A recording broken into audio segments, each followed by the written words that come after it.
जय हिंद दोस्तों। तो आज हम लोग पढ़ेंगे क्लास 10 का चैप्टर 3 सिविक्स का कि बिहार में छात्र आंदोलन क्यों हुआ था। ये जानने से पहले बाबू आप लोग ये जान लीजिए कि बिहार में जो छात्र आंदोलन हुआ था ये 1974 में हुआ था। कब हुआ था? 1974 में। तो छात्रों ने जयप्रकाश नारायण को इन्विटेशन दिया। जयप्रकाश नारायण हमारे बिहार के जो है एक प्रमुख नेता थे उस समय। तो छात्रों ने जयप्रकाश नारायण के पास ये इन्विटेशन रखा कि आप हमारे आंदोलन का लीडर बनिए, आप हमारे आंदोलन की रहनुमाई कीजिए, है ना, लीडरशिप कीजिए, यानी हमारे आंदोलन को किस डायरेक्शन में लेकर जाना है, कैसे क्या करना, मतलब पूरा इसको बोलते हैं नेतृत्व, है ना। तो छात्रों ने जयप्रकाश नारायण को बाबू जो है अपना उन्होंने नेता चुना, है ना। तो छात्रों ने जयप्रकाश नारायण को अपना नेता चुना। तो यहाँ का ऑब्जेक्टिव ये हो जाता है बिहार में छात्र आंदोलन 1974 में जयप्रकाश नारायण के नेतृत्व में हुआ था। ये पहला बाबू।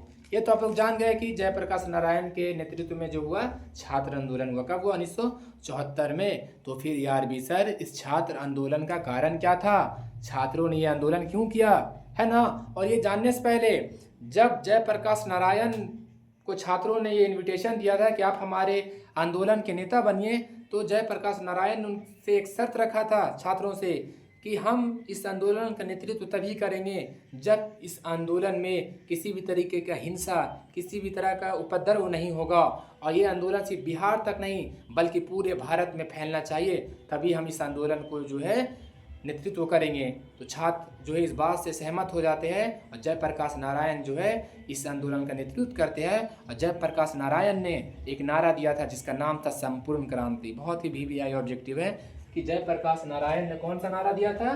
संपूर्ण क्रांति। कौन सा नारा दिया था जयप्रकाश नारायण ने बाबू?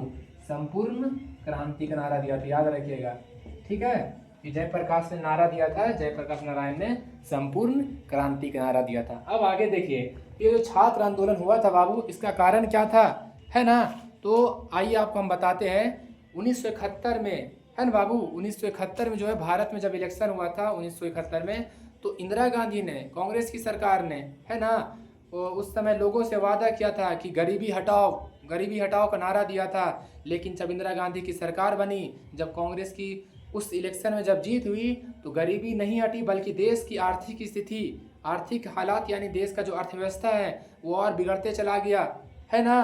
क्योंकि उसी समय 1971 में भारत और पाकिस्तान में जंग हो रहा था, और इसी जंग में तो, है ना, पाकिस्तान की हार होती है और बांग्लादेश एक नया देश बन जाता है। इंदिरा गांधी पाकिस्तान के 90,000 से ज़्यादा सैनिकों को सरेंडर करवा देती है।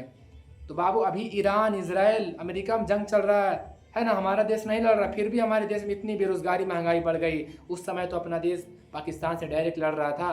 तो उस समय क्या हुआ, है ना, पहला तो कि भारत पाकिस्तान का जंग हुआ, ये छात्र आंदोलन का पहला कारण था।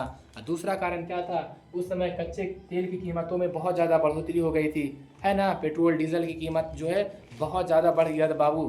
तीसरा जो कारण था बहुत इंपॉर्टेंट, बांग्लादेश से आए लाखों शरणार्थी। जैसा मैंने आपको बताया कि जब भारत और पाकिस्तान का 1971 में युद्ध हुआ, तो उसमें एक नया देश जो पाकिस्तान का हिस्सा था, बांग्लादेश, एक नया देश बना, है ना। और उस समय जब वहाँ आंदोलनें हो रही थी, जब संघर्ष हो रहा था, जब वहाँ गृह युद्ध का माहौल छिटा हुआ था, उस समय बांग्लादेश से लाखों लोग भारत आ गए थे।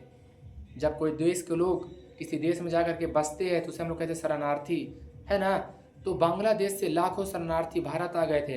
अब भारत में पहले से बेरोजगारी था, खाने के सामानों की कमी थी, और लाख लोग आ गया तो मामला तो और बिगड़ गया ना। तो छात्र आंदोलन का तीसरा कारण क्या था? बांग्लादेश से आए लाखों शरणार्थी। उसके बाद बाबू कृषि उत्पादन में कमी।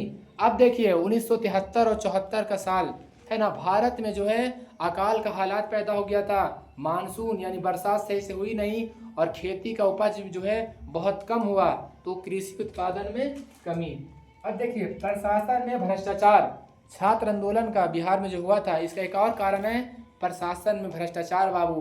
प्रशासन में जितने भी अधिकारी थे, है ना, जितने भी सरकारी अधिकारी थे, सभी में जो है भ्रष्टाचार फैल चुका था। उसके बाद खाद्यान्न की कीमतों में बढ़ोतरी। खाद्यान्न किसे बोलते हैं? गेहूँ, चावल हो गया, दाल हो गया, चीनी हो गया, इन सबको हम लोग बोलते हैं खाद्यान्न। तो खाद्यान्न के सामानों की कमी हो गई थी, और खाद्यान्न के सामानों की कमी हुई थी, खाद्यान्न की कीमतों में बढ़ोतरी हो गई थी बाबू। मतलब कि जो खाने के सामान जो होता है, मोटे तौर पर जो चावल हो गया, आटा हो गया, ये सब की कीमत में जो बहुत ज़्यादा बढ़ोतरी हो गया था बाबू। और प्लस इसका कमी भी हो गया था।